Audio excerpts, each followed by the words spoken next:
আমরা আমাদের জীবন দিয়ে হলো এই ইউনিভার্সিটিকে রক্ষা করব। করছে এতগুলা ছাত্র ছাত্রী তাদের সাথে যে প্রতারণা করেছে এটার প্রতিশোধ আমরা নিয়ে ছাড়বো। ২৪ ঘন্টার আলটিমেটাম দিয়েছি, তার মধ্যে যদি আমাদের দাবি বাস্তবায়ন করা না হয়, আমাদেরকে স্থায়ী ক্যাম্পাস না দেওয়া হয়, তাহলে আমরা টেকনিক্যাল ব্লক করব। আমরা যখন এই ক্যাম্পাসে ভর্তি হই তখন আমাদেরকে বলা হয়েছিল যে এটা আমাদের পার্মানেন্ট ক্যাম্পাস, কিন্তু আসল বিষয়টা হচ্ছে এটা আমাদের কোনো পার্মানেন্ট ক্যাম্পাস নয় এবং আমাদের সাথে একটা প্রতারণা করা হয়। ২০২২ সালে ইউজিসি থেকে আমাদের একটা নোটিশ আছে, সেখানে বলা হয়েছে যে এটা আমাদের কোনো পার্মানেন্ট ক্যাম্পাস নয়। আর এটার জন্য আমাদের যে ওই সময়ের ভিসি স্যার ছিলেন ডক্টর ফরিদুল আলম, তিনি আমাদের পুরাটাই হাইড করে এই নোটিশটা আমাদের সঙ্গে রেজিস্টার সহ এটার সাথে সম্পৃক্ততা রয়েছে সম্পূর্ণভাবে। বর্তমানে যখন আমরা এই বিষয়টা নিয়ে আরেকবার নোটিশ পাওয়া হয় তখন আমরা এটা নিয়ে যাচাই বাছাই করতে যাই। এখন তখন আমরা স্পষ্টভাবে জানতে পারি যে এটা আমাদের পার্মানেন্ট ক্যাম্পাস নয় এবং এটাকে বিভিন্নভাবে বিভক্ত করা রয়েছে। যখন আমরা কর্তৃপক্ষের সাথে এই নিয়ে কথা বলি, তারা প্রতিটা বার আমাদের সাথে মিথ্যা প্রতারণা করে এক একটা বার বিভিন্ন রকমের অজুহাত দেখাচ্ছেন এবং আমাদের ক্যাম্পাসটা আমাদেরকে পার্মানেন্ট করে দিচ্ছেন না।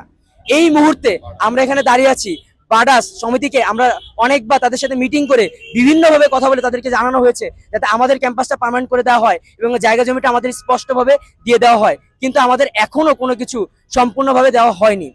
আমাদের যে পুরো জায়গাটা এটা আমরা চেয়েছি আমাদের যে সমিতির নামে রয়েছে সেটা থেকে যেন আমাদের ইউনিভার্সিটির নামে এটা রূপান্তর করা হয়, কিন্তু এখনো জিনিসটা আমরা পাইনি।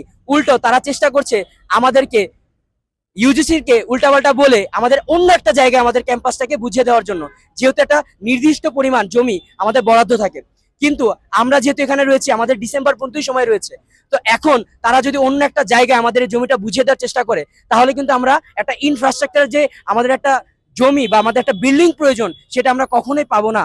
তো আমাদের শেষ সময় এই মুহূর্তে, আর এখন তারা যে কাজটা করছে এটা সম্পূর্ণপূর্ণ আমাদের সাথে একটা অনিয়ম এবং একটা প্রতারণা।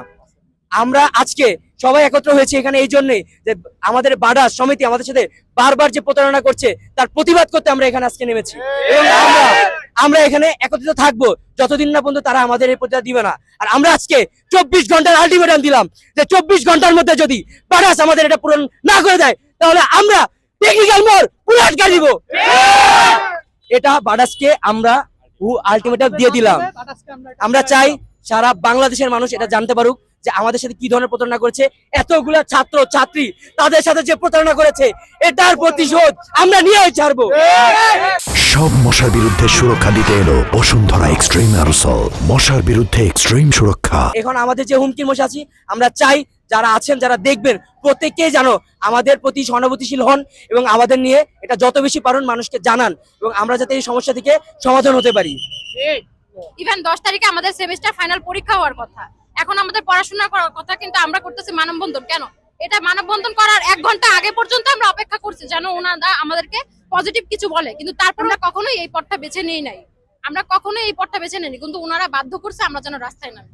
আমাদেরকে ভুয়া দলিল দিছে, ভুয়া দলিল দিয়ে বলছে এটা তোমাদের ক্যাম্পাস। একটা ফাইল পর্যন্ত তারা কিছুদিন আগে আমরা জানতে পারছি এটা আমাদের ক্যাম্পাস না, ওটা হচ্ছে ওনারা হাইড করে রাখছে, ভুয়া ফাইল দেখাইছে আমাদের।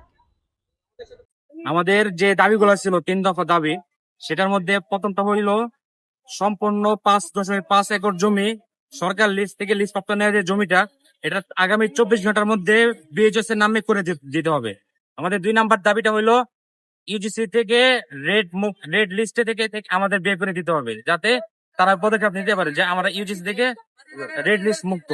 আর 3 নাম্বারটা হইলো যে 5.57 একর জমি বিএইচএস এর কাছে সম্পূর্ণরূপে বুঝাই দিতে হবে বাডাসকে, এখানে কোনো দায়ভার না থাকে, সম্পূর্ণ দায়ভার মুক্ত ভাবে বিএইচএস এর কাছে বুঝাই দিতে হবে বাডাসকে। আমরা বাডাসকে 24 ঘন্টার আলটিমেটাম দিয়েছি, তার মধ্যে যদি আমাদের দাবি বাস্তবায়ন করা না হয়, আমাদেরকে স্থায়ী ক্যাম্পাস না দেওয়া হয়, তাহলে আমরা টেকনিক্যাল ব্লক করব।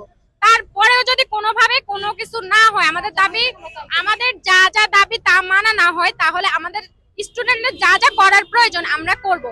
আমাদের পড়াশোনা করার কথা ছিল, আমরা ক্লাস করার কথা ছিল, কিন্তু আমরা এখানে ভর্তি হওয়ার পর কেন স্থায়ী ক্যাম্পাসের দাবি নিয়ে রাস্তায় নামতে হলো? রাস্তায় মূলত এই কারণেই দাঁড়াচ্ছি যেন আমাদের ক্যাম্পাসটা ওনার স্থায়ী করে দেয়। আমরা এখন যে নিউজটা পাচ্ছি ইউনিভার্সিটি বন্ধ হয়ে যাচ্ছে, তো সেক্ষেত্রে আমাদের মানে অতি দরকার স্থায়ী ক্যাম্পাস। তো ইউনিভার্সিটি বন্ধ হয়ে গেলে আমাদের কোনো অস্তিত্বই থাকে না।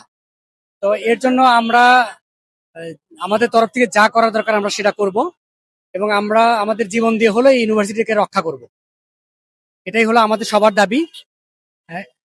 ইউনিভার্সিটি এতদিন সুনামের সহিত আমরা লেখাপড়া করে এসেছি এবং অনেকগুলো ব্যাচ বের হয়ে গেছে।